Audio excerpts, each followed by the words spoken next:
శారీస్ ప్రతి 10,000 రూపాయల కొనుగోలుపై ఒక గోల్డ్ కాయిన్ ఉచితం. So first of all RGV గారు యాక్ట్రెస్ అంటే ఆర్జీవి స్కూల్ అంటూ ఉంటారు. ఈవెన్ చాలా మంది డైరెక్టర్స్ వచ్చారు, పెద్ద పెద్ద డైరెక్టర్స్ అయ్యారు తర్వాత, పూరి గారు కానీ తేజ గారు కానీ, సో ఇలాంటి వాళ్ళు. అండ్ యాక్ట్రెస్లకు కూడా బోల్డ్ యాక్ట్రెస్ అనే ఒక ట్యాగ్ అయితే పడిపోద్ది. సో అది కొంతవరకు కొంతమందికి చాలా మందికి ప్లస్ అయింది, కొంతమంది దాన్ని కొంచెం మైనస్గా తీసుకుంటారు. ఐ మీన్ వద్దు ఇది మనకి అని అనుకుంటూ ఉంటారు. సో మీరు ఎలా తీసుకున్నారు? బేసిక్లీ ఆర్జీవి గారి స్కూల్ ఏంటంటే you'll get lots of knowledge.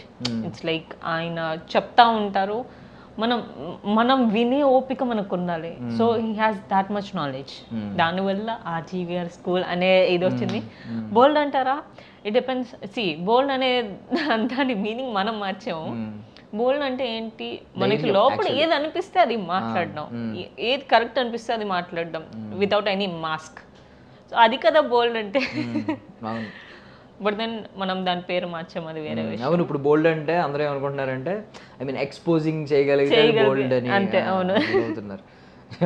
ధైర్యంగా ఉండడం బోల్డ్, ధైర్యంగా మాట్లాడడం బోల్డ్, నచ్చింది చేయడం కూడా బోల్డ్ ఆయన చేసినట్టు. అవును, ఆయనకి ఇప్పుడు ఒక్కత నచ్చింది, ఆయన వెంటనే రెడీకి షూట్కి వెళ్ళిపోతారు. So that's called like. So అంటే ఆర్జీవి గారి గురించి బేసిక్ క్వశ్చన్ ఒకటి ఏంటుంటుందంటే అందరికీ, ఆయన కెమెరా యాంగిల్స్.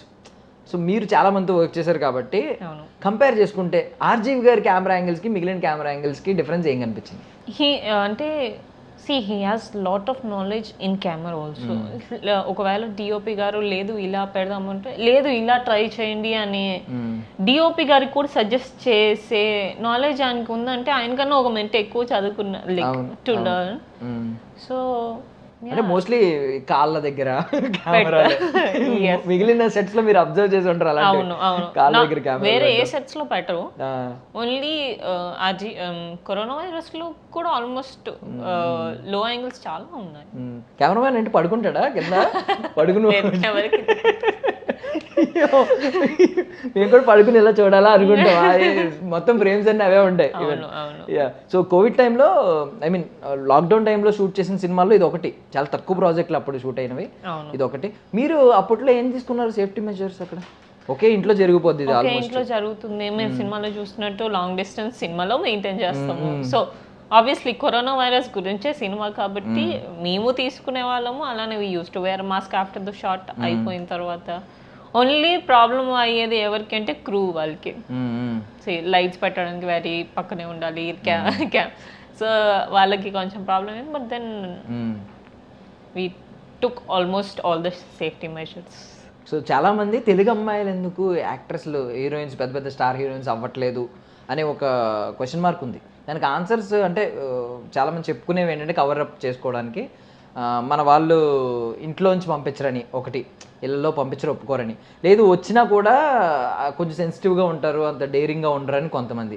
సో మీలాంటి డేరింగ్ వాళ్ళు వచ్చారనుకోండి ఫర్ సపోజ్, ఇంకొక రీజన్ చెప్తారు, ఏదో ఒక రీజన్. అంటే ఎలా అని చెప్తారంటే లోకల్ వాళ్ళు అయితే ఎక్కువ సహకరించరు, త్వరగా వెళ్ళిపోతామంటారు, ఇలాంటివన్నీ అంటారు. సో మీరు దీనికి ప్రాపర్ ఆన్సర్ ఏమన్నా అర్థమైందా? ఎందుకు పెద్ద స్టార్స్ ఆవిడ తెలుగు? అవును అవును అవును, దాంతో లిటిల్ హార్ట్స్ చేసిన హీరోయిన్. బట్ ఇప్పుడు వస్తున్నారు స్టార్, ఒక స్టార్, ప్రాపర్ స్టార్ రేంజ్ కి చాలా తక్కువ మంది. శ్రీలీల ఒక్కరే, ఇంకెవరన్నా చెప్పండి మీరు. ఒకప్పుడు ఉండేవాళ్ళు. అవును అవును, మనకి వచ్చిన ప్రాబ్లం ఏంటంటే ఇప్పుడు తమిళ్లో తమిళ ఆర్టిస్ట్ లోకల్ అనుకున్నప్పుడు తమిళ్లో తమిళ ఆర్టిస్ట్ ని ఎంకరేజ్ చేస్తారు. కన్నడలో కన్నడ వల్లనే ఫస్ట్ ప్రిఫరెన్స్ వీళ్ళందరికీ వాళ్ళే. మనోళ్ళు మాత్రమే it's like they have a very big heart, అందరినీ వెల్కమ్ చేస్తారు. కాకపోతే నిజంగానే తెలుగు ఇంట్లో ముందు ఉంది, ఏమంటారు 6 అయిన తర్వాత గడపతాడు కూడా ఇవన్నీ. మనం రెగ్యులర్ గా ఇంట్లో if you have a sister or you know వింటాము. ఇండస్ట్రీ అనేది వాళ్ళకి చాలా పెద్ద విషయం. లేదు ఈ డ్రెస్ ఇలా వేసుకోవద్దు, పేరెంట్స్ ఎవరో ఈ డ్రెస్ ఇలా వేసుకోవద్దు, ఈరోజు ఇది, సో అది ఉంది. బట్ ఇప్పుడు మేబీ వాళ్ళకు కూడా కొంచెం ఎక్స్పోజ్ అయ్యి అండ్ జనరేషన్ మారింది ఇప్పుడు, సో వాళ్ళు కూడా మారారని నేను అనుకుంటున్నా. బట్ యా, మీరు ముందు నుంచి ప్రిపేర్ చేసినట్టున్నారు ఇంట్లో ఫ్యాషన్ టెక్నాలజీ జాయిన్ అయినప్పటి నుంచి. ఎస్ పర్వాలేదు, మెల్లగా ప్రిపేర్ చేసుకుంటూ వచ్చారు. మెల్లిగా, సడన్ గా సినిమా అంటే ముందు నుంచి ఉందా లేదు, సినిమా నాకు ఇంటర్ నుంచి నాకు చిన్నప్పటి నుంచి ఇంట్రెస్ట్ ఉంది సినిమా అనేది. సో నేను సినిమాలు ఎక్కువ చూసేదాన్ని, అండ్ అది నేను చేస్తే ఎలా ఉంటుంది ఇలాంటివి చేసేదాన్ని. సో లేటర్ ఆన్ నాకు దాని మీద ప్యాషన్ పెరిగింది. నేను చేస్తున్నప్పుడు లేదు, ఫస్ట్ నువ్వు స్టడీస్ కంప్లీట్ చేయండి, స్టడీస్ కంప్లీట్ చేయండి. నేనేమి గ్రేట్ స్టూడెంట్ని కాదు. లైక్ సరే అని చెప్పి బైపీసీ తీసుకుంటే 4 years లైఫ్ అయిపోతుంది అక్కడ. దాని తర్వాత ఎంపీసీ ఇంజనీర్ అక్కడ అయిపోతుంది. ఇది కాదు, అప్పుడు కొంచెం సేఫ్గా ఫ్యాషన్ డిజైనింగ్లో ట్రై చేశాను అనమాట. సో దట్ అక్కడ నుంచి మోడలింగ్, యాక్టింగ్ అనేది నాకు కొంచెం ఈజీ అయింది. బికాస్ సేమ్ వే కదా, కొంచెం దగ్గరగా ఉన్న ప్లేస్ కాబట్టి. ఎక్కడ ఇప్పుడు తెలంగాణలో ఎక్కడ మీది నేటివ్ ఎక్కడ అసలు? పుట్టింది విజయవాడ. ఒక ఆంధ్రాలోనే? ఓకే. పెరిగిందంతా ఇక్కడ. పెరిగిందంటే హైదరాబాద్. సో కొంచెం ఫస్ట్ నుంచి కూడా ఐ మీన్ సిటీ గర్ల్ లాగే పెరిగారు. సో మాక్సిమం 3-4 years విజయవాడలో ఉన్నాము. దాని తర్వాత మొత్తం షిఫ్ట్ అయిపోయింది. నా స్కూలింగ్ మొత్తం ఇక్కడ అయింది. సో రెస్ట్రిక్టెడ్ ఏమో అంత రెస్ట్రిక్షన్స్ ఉండవు తెలిసి. అంటే బేసిక్గా సింగిల్ పేరెంటింగ్. సో ఈ రిలేటివ్స్ ఈ ప్రెషర్స్ కొంచెం ఎక్కువ ఉంటాయి. బట్ మమ్మీ కొంచెం బెటర్గా హ్యాండిల్ చేశారు. సో సింగిల్ పేరెంట్ ఉంటే I mean single parent kids ఎవరైనా ఉంటే వాళ్ళు చాలా స్ట్రాంగ్గా ఉంటారు సొసైటీలో అని అంటారు. మెంటల్లీ వెరీ స్ట్రాంగ్ ఉంటారని. సో మీరు అవును, ఎందుకంటే ముందే ఆల్రెడీ దెబ్బలన్నీ తినేసి ఉంటారు కాబట్టి స్ట్రాంగ్ అయిపోతారు. ఇట్స్ లైక్ కొట్టి ఆ రాయి కూడా ఇంకెంత గట్టిగా అవుతుంది. మమ్మీ లెసన్స్ ఉంటాయి, మనం ఎక్స్పీరియన్స్ చేసే ఉంటాయి. Obviously see how people treat you or how people talk about you అనేది ముందే మనం ఎర్లీ స్టేజెస్ లో వినేసి ఉంటాం కాబట్టి. కరెక్ట్. అంటే మోస్ట్లీ స్కూల్లో నీతి కథలు చెప్తారు, రియాలిటీ ఏంటనేది ఇక్కడ తెలుస్తూ ఉంటుంది. బయట స్కూల్లో చెప్పేదాన్ని చుట్టూ పూలు పళ్ళు ఇవి చెప్తారు, బయట పాములు కనిపిస్తూ ఉంటాయి రియాలిటీలో. సో ఇప్పుడు ఐ మీన్ కాస్టింగ్ కౌచ్ గురించి మీరు ఒక ఇంటర్వ్యూలో మాట్లాడారు. సో దాని గురించి కూడా మాట్లాడదాం. అవి నేను టచ్ చేయట్లేదు కానీ normally. So first cinema corona వైరసే అంతే. ఫస్ట్ కరోనా వైరస్ చేసింది అది కదా, షూట్ చేసింది దూదేకులు అని చెప్పి కొత్త పొరడు టీం ఉంది కదా. దూదేకులు అంటే మేము ప్రస్తుతానికి టైటిల్ పెట్టుకుంది దూదేకులు అనుకున్నారా. సో కొత్త పొరడు ఆహాలో రిలీజ్ అయింది, అదే టీం దూదేకులు అని చేసింది. అది కొన్ని రీజన్స్ వల్ల ఇంకోటి రిలీజ్ అవుతుంది మేబీ సూన్. అది కాక శేఖర్ సూరి గారిది అమెజాన్ కో వెబ్ సిరీస్ చేసాము, అది కూడా రిలీజ్ అవ్వలేదా? అది కూడా రిలీజ్ అవుతుంది. చాలా ఇయర్స్ పట్టిందా? టైం పట్టింది. సో ఈ వెయిటింగ్ పీరియడ్ ఏం నేర్పుతూ ఉంటుంది మీకు? ఐ మీన్ ఎప్పుడో చేసినవి ఇంకా రిలీజ్ అవ్వకుండా అలా అవుతాయి అన్నప్పుడు స్టార్టింగ్ లో చాలా బాధ అనిపిస్తుంది. బికాస్ స్టార్టింగ్ ఇప్పుడు ఒక సినిమా చేస్తున్నామంటే దాని మోటివ్ ఏంటి, ఈ టైం వరకు రిలీజ్ అవుతుంది అనే డెడ్ లైన్ ఉంటుంది. అది అవనప్పుడు అరే స్టార్టింగ్ లో చాలా బాధ వేసేది. తర్వాత కరోనా వైరస్ షూట్ చేసిన 1-2 months రిలీజ్ అయిపోయింది. కొంచెం బ్రీత్ వచ్చింది. మళ్ళీ తర్వాత చేసిన ప్రాజెక్ట్స్ అన్ని నేను తర్వాత కూడా Z5 ఒక వెబ్ సిరీస్ చేశాను. అది కూడా ఇంకా రిలీజ్ అవ్వలేదు, షూట్ అయిపోయింది. ఫస్ట్ కాపీ రెడీ ఉంది. దాని తర్వాత ఇంకో ప్రాజెక్ట్ చేశాను. మన చేతుల్లో లేదు. రిలీజ్ అయ్యి ఒకటి ఈగో క్లాషెస్ వల్ల రిలీజ్ అవ్వకపోవచ్చు, కొన్ని ప్రొడక్షన్ వాళ్ళ వైపు నుంచి డిలే ఉండొచ్చు, లేదంటే ఏదన్నా రీజన్ ఉండొచ్చు. సో అప్పుడు నాకు అర్థమైంది ఏంటంటే to make my self more stronger. నేను అనుకుంది ఏంటంటే మన చేతిలో ఉన్న పని మనం చేసుకుంటూ వెళ్ళిపోవాలి హ్యాపీగా. అది ఎప్పుడు రిలీజ్ అవుతుంది దాని గురించి టెన్షన్ నో పాయింట్. రిలీజ్ అయినప్పుడు be happy for it. Okay, పోనీ రిలీజ్ అయిన పాజిటివ్ వేలో కరోనా వైరస్ గురించి మాట్లాడుకుంటే, సో ఆర్జీవి గారు ఫిలాసఫీ అంటే మీరు ఈ మేకింగ్ పరంగా ఆయన చాలా ఒక గ్రేట్ క్రాఫ్ట్ మ్యాన్, అంటే మంచి ఆర్టిస్ట్ ఆయన. ఐ మీన్ ఈ ఆర్ట్ ఫామ్ లో మంచి డైరెక్టర్, మంచి కెమెరా, 24 క్రాఫ్ట్స్ మీద ఆయనకి పట్టు ఉంటుంది. సో అలాంటి వ్యక్తి. బట్ ఫిలాసఫీ విషయానికి వస్తే ఆయన చాలా మంది ఆదర్శంగా తీసుకుంటారు, బయట తిట్టే వాళ్ళు కూడా ఉన్నారు. మీరు ఆ మనిషిని ఎలా చూస్తారు? See, he's a gentleman. He has lots of knowledge. So నువ్వు ఏది తీసుకోవాలనుకుంటే నువ్వు ఎన్నన్నా వినొచ్చు. నువ్వు ఏది తీసుకోవాలనుకుంటే అదే తీసుకుంటావు. So if you want to take positive you will take positive. If you want to have it as a knowledgeable తీసుకుంటావు. You can take it how. So corona virus టైంకి ఆయన మీద ఒక ముద్ర పడింది ఏంటంటే, కొంచెం ఆయన చేసే స్టేట్మెంట్స్, చాలామంది యాక్టర్స్లో ఆయన గురించి చెప్పింది ఏంటంటే చాలా రెస్పెక్ట్ ఇస్తారని. అవును. బట్ ఆయన చేసే స్టేట్మెంట్స్ ఎలా ఉంటాయంటే women, I love women, porn, I watch porn అని చెప్పి అలా ఓపెన్గా చెప్తా ఉంటారు. దీన్ని బట్టి ఒక ఇమేజ్ ఉంటుంది బయట. బట్ యాక్ట్రెస్లు చాలా మంది ఏమో మాకు చాలా రెస్పెక్ట్ ఇస్తారు, మాకు స్పేస్ ఇస్తారు, ఆయన అసలు ఇబ్బంది పెట్టే మనిషే కాదు అని చెప్తారు. అయ్యో అట్లా అంటే నేను యాక్చువల్లీ సార్ దగ్గర నుంచి నాకు కాల్ వచ్చినప్పుడు, సార్ వాళ్ళ ఆఫీస్ నుంచి నాకు ఫస్ట్ కాల్ వచ్చినప్పుడు నేను బేసిక్లీ అప్పటికి చాలా ఇంటర్వ్యూస్ ఇదంతా చూసాను. ఆబ్వియస్లీ ఇండస్ట్రీ వచ్చాము ఎవ్రీబడి విల్ నో ఆర్జీవి, ఇండస్ట్రీలో ఉన్నా బయట ఉన్నా ఎక్కడున్నా. లైక్ ఫస్ట్ కాల్ రాగానే వస్తాను అని చెప్పాను. అప్పుడు లాక్డౌన్ నడుస్తుంది, వస్తాను అని చెప్పాను. బట్ స్టిల్ ధైర్యం రాలేదు వెళ్ళడానికి. ఎందుకంటే సరే ఆబ్వియస్లీ మనకి ఇంటర్వ్యూస్లో చూసినవన్నీ ఇట్ మేక్స్ యూకి అవసరం ఇప్పుడు వెళ్ళను అనేది వస్తుంది. బట్ దెన్ అప్పుడు కూడా రిస్క్ చేయకపోతే ఎలా అని చెప్పేసి నాకు ఆల్రెడీ రైటర్ కళ్యాణ్ గారు రిఫర్ చేశారు. నాకు ఆల్రెడీ కొంచెం రోల్ గ్లిమ్స్ ఇచ్చారు అనమాట. So it's good role, why do you want to miss it out అని చెప్పి నేను మళ్ళీ ట్యూన్ చేసుకొని మళ్ళీ నెక్స్ట్ వీక్కి నేను వస్తాను అని చెప్పి వెళ్ళాను. వెళ్ళిన తర్వాత నా perception about thinking about him has changed.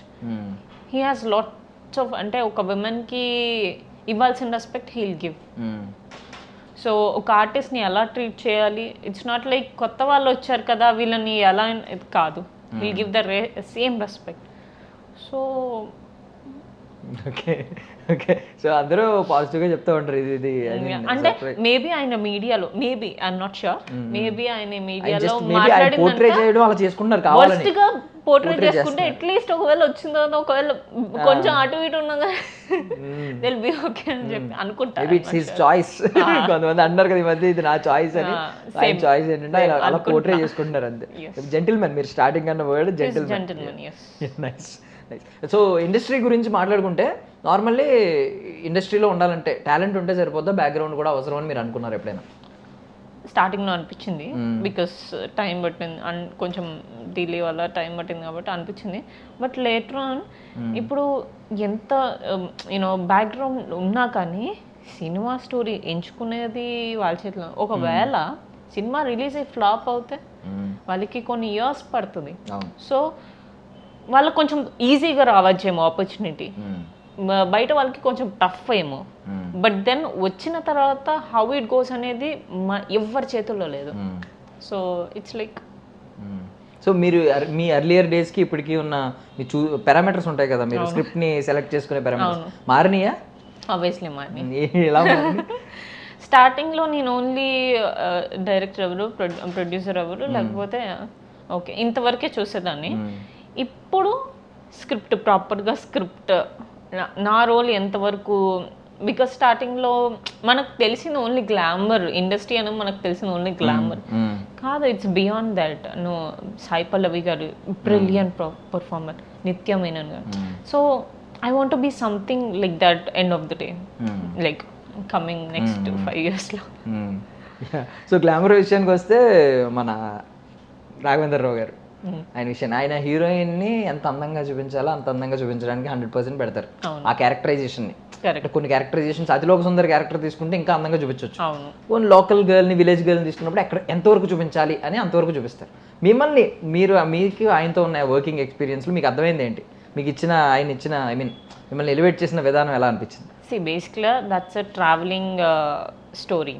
So travelling స్టోరీలో అంత మీరు చెప్పినంత గ్లామర్ యూనో నడుము మీద బేసిక్గా నాకు తెలిసి రాఘవేంద్ర గారు ఫోకస్ చేస్తారు. So it's not required for this story. So glamour ఉంది but not beyond the lines. He knows, Raghavendra Rao గారికి తెలుసు which line to put where. So చాలా మంచి ఎక్స్పీరియన్స్ ఉంది రాఘవేంద్రరావు గారితో చేయాలని. ఆల్మోస్ట్ ఇన్ తెలుగు ఇండస్ట్రీకి వచ్చేది తెలుగు అమ్మాయి, ప్రతి అమ్మాయికి మోస్ట్లీ ఉంటుంది. But then I felt very nice. Because at this age మనకి ఇప్పుడు ఇంత టఫ్ అనిపిస్తుంది అంటే, he's in his you know 60s 70sలో ఉన్నారు. Still he comes to set, still he sees every shot. ఆ ఎనర్జీ కానీ యూనో దట్ లేదు ఇది కాదు ఇలా కూడా చేసి చూడండి అనే అవసరం లేదు. బేసిక్గా ఆయన ప్రశాంతంగా ఇంట్లో కూర్చొని అమ్మ మీరు చేసుకొని వచ్చేసేయండి, లేదా వీళ్ళకి అప్ చెప్పేసి మీరు చేసేసి రండి ఇది అని చెప్పచ్చు. లేదు, అంత ఆ ఏజ్ లో బేసిక్ గా అది నాకు చాలా బాగా నచ్చింది. మేబీ ఆ ఏజ్ లో మనకు కూడా అంత ఓపిక ఉండాలి, ఆ ప్యాషన్ ఉండాలి, బేసిక్ ప్యాషన్. ఆ ప్యాషన్ లేకపోతే అంతవరకు ఆయన చేయలేకపోవచ్చు. So he still doing is great. Super. So normally మీరు లక్ని నమ్ముతారా? అంటే కొంతమంది ఏమంటారంటే ఈ గోల్డెన్ హ్యాండ్ అంటారు, వీళ్ళతో వెళ్తే వీడి గోల్డెన్ హ్యాండ్. కొంతమంది ఎదురు రమ్మంటారు, ఈయన ఎదురు వస్తే ఖచ్చితంగా పాజిటివ్ అవుతుంది అని. మన ఇళ్లలో కూడా ఉంటారు, చిట్టతల్లి నువ్వు ముందు నువ్వు ఎదురు ఇలాంటి అంటూ ఉంటారు. మీరు నమ్ముతారు అలాంటివి? గోల్డెన్ హ్యాండ్ అని, గోల్డెన్ ఎదురు మంచిది తెలియదు, కానీ లక్ ఉంటుంది. ఉంటుందా? ఉంటుంది, బట్ నాట్ టు ద కి నువ్వు వస్తే చాలు ఇది ఎంతో కొంత పాజిటివిటీ ఉంటుంది అనుకుంటున్నారా? సో ఇప్పుడు రాఘవేంద్ర రావు గారు, మీరు ఇందాక చెప్పిన శ్రీలీల గారు, రాఘవేంద్ర రావు గారు ఇంట్రడ్యూస్ చేశారు. ఇప్పుడు ఆవిడ స్టార్, ఒక మంచి స్టార్డమ్ అనుభవిస్తున్నారు. ఈ జనరేషన్లో ఉన్న లీడ్ యాక్ట్రెస్లో ఆమె కూడా ఒకరు. సో మనం పైగా తెలుగు ఆమె. అంటే ఆర్జీవి గారు, ఎవరైతే ఆర్జీవి గారితో వర్క్ చేసిన యాక్టర్స్ ఉన్నారో వాళ్ళకు ఉండే ఇంపాక్ట్ వేరు. బయట ఉండే హైప్ కానీ వాళ్ళు ఏంటంటే సెంటర్ ఆఫ్ అట్రాక్షన్ అయిపోతారు. ఒక్కసారి వచ్చారంటే సడన్ గా అల్లల్లాడించి వెళ్ళిపోతారు. సో మీకు ఈ రెండు ఎలా యూజ్ అయినాయి మీ లైఫ్ లో పర్సనల్లీ? నేను నాకు ఆర్జీవి గారితో వర్క్ చేయాలని ఉండింది. నేను experience, I want to go through that you know, ఆ ఎక్స్పీరియన్స్ వల్ల నాకు చేయాలనిపించింది చేశాను. ఆర్జీవి గారు corona virus theatre release, so theatre release film అది, ఫస్ట్ ఫిలిం లాక్డౌన్ అయిపోయిన వెంటనే రిలీజ్ అయిన ఫస్ట్ ఫిలిం అది. So that was good. Raghavendra గారితో దిస్ ఇస్ ఓటీటీ కథ సుధాకి గోల్డెన్ గీత అని చెప్పి చేసాం, 30 minutes కంటెంట్. The process is what I like. So ఇద్దరులో ఎవరు మీకు లక్కీ చామ్ అయిపోయారు? అలా ఏం లేదు.